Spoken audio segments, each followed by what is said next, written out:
Bienvenidos. Hoy hablaremos sobre la actividad 4 llamada Los sexenios de Luis Echeverría Álvarez y José López Portillo de la materia de acontecimientos del México contemporáneo.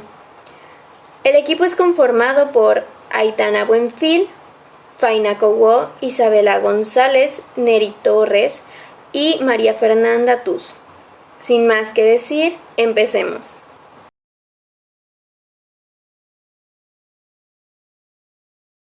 Como primer punto tenemos los datos bibliográficos de Luis Echeverría Álvarez y su periodo presidencial. Luis Echeverría Álvarez nació el 17 de enero de 1922 en la Ciudad de México. Estudió su carrera de abogacía en la Universidad Nacional Autónoma de México, UNAM, titulándose en 1945. Un año después ingresó al PRI, donde trabajó como secretario del general Rodolfo Sánchez Taboada, quien para ese entonces ejercía como presidente del partido. Fue el oficial mayor de la Secretaría de Educación Pública y oficial mayor del Comité Ejecutivo Nacional del PRI, siendo presidente del CEN del PRI, el GRAL. Agustín Olachea Áviles, de 1956 a 1958, hasta que en 1970 logra subir a la presidencia, gobernando durante un sexenio, es decir, hasta 1976.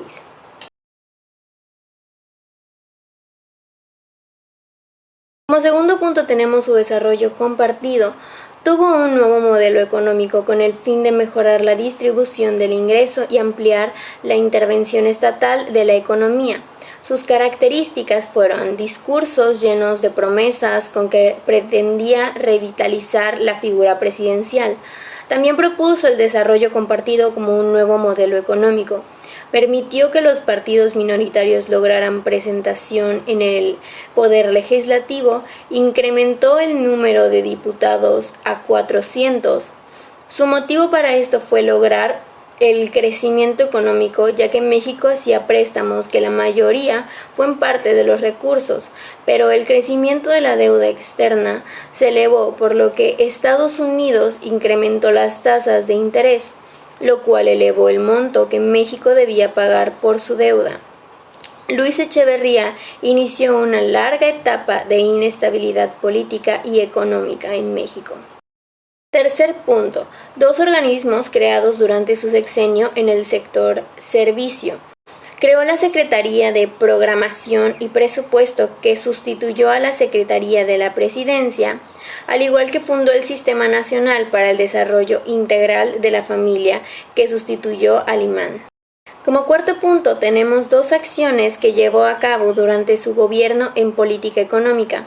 Propuso el desarrollo compartido como nuevo modelo económico, al igual que aplicó la sustitución de bienes del capital. El quinto punto son dos acciones que llevó a cabo durante su gobierno en política exterior. El presidente defendió los derechos del tercer mundo. Los países que permanecían a este bloque no habían alcanzado un nivel de desarrollo que les permitiera salir de la pobreza y el rezago tecnológico.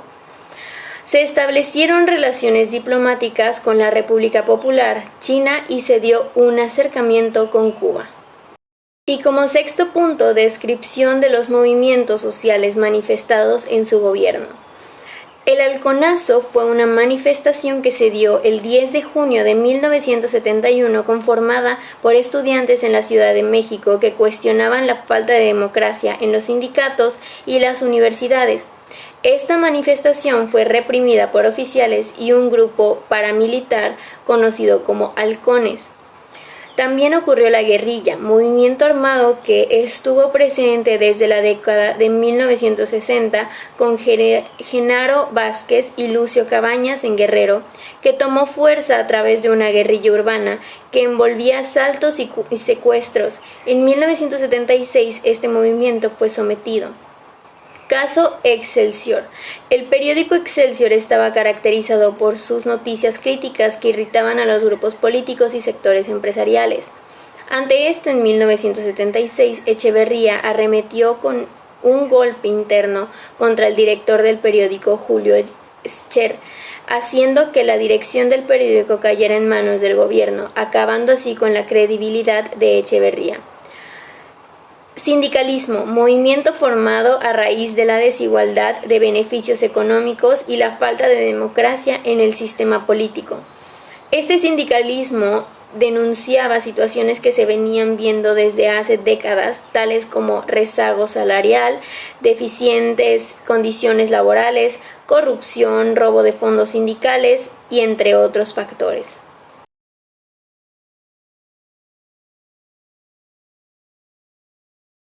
José López Portillo y Pacheco nació en la Ciudad de México en el año 1920 y tuvo a 3 hermanos, Margarita, Refugio y Alicia.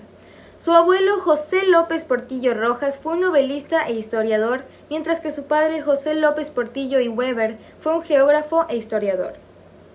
Desde muy pequeño fue muy buen amigo de Luis Echeverría, acontecimiento que después tomaría importancia años más tarde, y más adelante él ingresó a la Facultad de Derecho de la UNAM y se casó a los 31 años con Carmen Romano, con la que tuvo 3 hijos, José Ramón, Carmen y Paulina.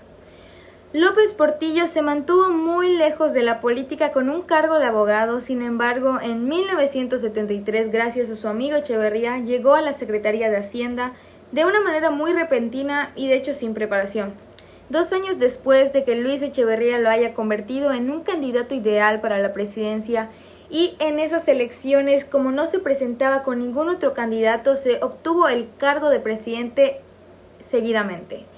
En 1976 y 1988 fue su estancia en el poder donde se sufrieron devaluaciones, endeudamientos, alta inflación que dejó Luis Echeverría, y López Portillo dejó la presidencia en 1 de diciembre de 1982 a cargo de Miguel de la Madrid. Finalmente, López Portillo falleció en el año del 2004, cuando nosotros nacimos.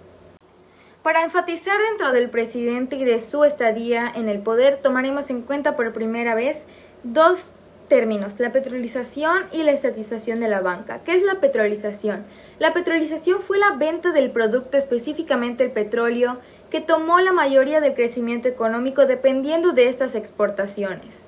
El segundo término fue la estatización de la banca, que se tomó como una solución para evitar las fugas de divisas, es decir, una técnica para recuperar el control financiero del país. Hablando de 2 organismos creados durante su sexenio, específicamente en el sector de servicios, podemos hablar de la Alianza para la Producción, así como del Sistema Alimentario Mexicano.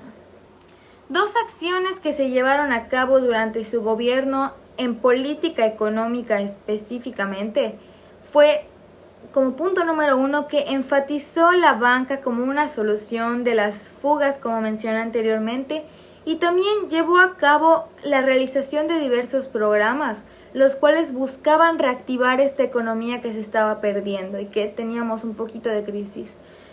Tomando en cuenta 2 acciones que se llevaron a cabo durante este gobierno en política, ahora sí, exterior, podemos hablar de que en 1980 se firmaron 2 acuerdos de San José para suministrar el petróleo a Centroamérica y también para el Caribe.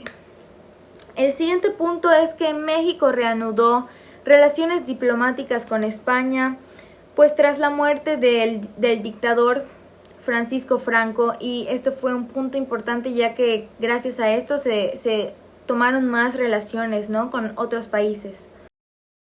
Rápidamente voy a hacer una descripción de los sucesos sociales que se manifestaron durante el gobierno de José López Portillo.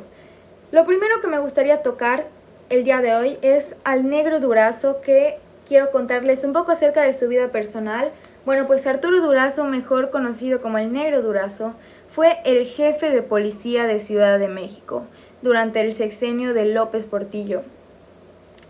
Al dejar su puesto, pues, se convirtió en un gran enemigo, por no decir el enemigo número 1 del país, debido a esta cadena de abusos que se habían cometido durante ese transcurso.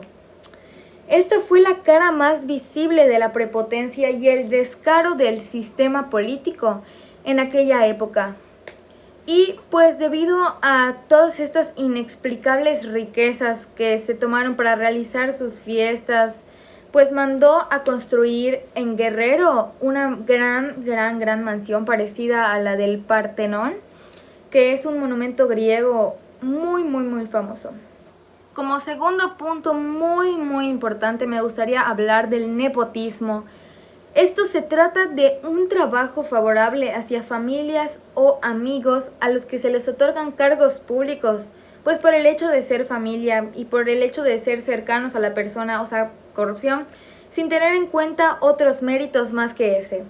El gobierno de López Portillo terminó en medio de fuertes, muchas críticas por colocar a sus parientes en estos puestos públicos, como en el caso de su hermana Margarita, porque tiene 2 hermanas, al frente de la dirección general de la radio, la televisión, la fotografía, y su hijo José Ramón fue nombrado también subsecretario del Estado, haciendo un gran escándalo con la sociedad y un gran descontento debido a estas injusticias que tomó en cuenta el presidente.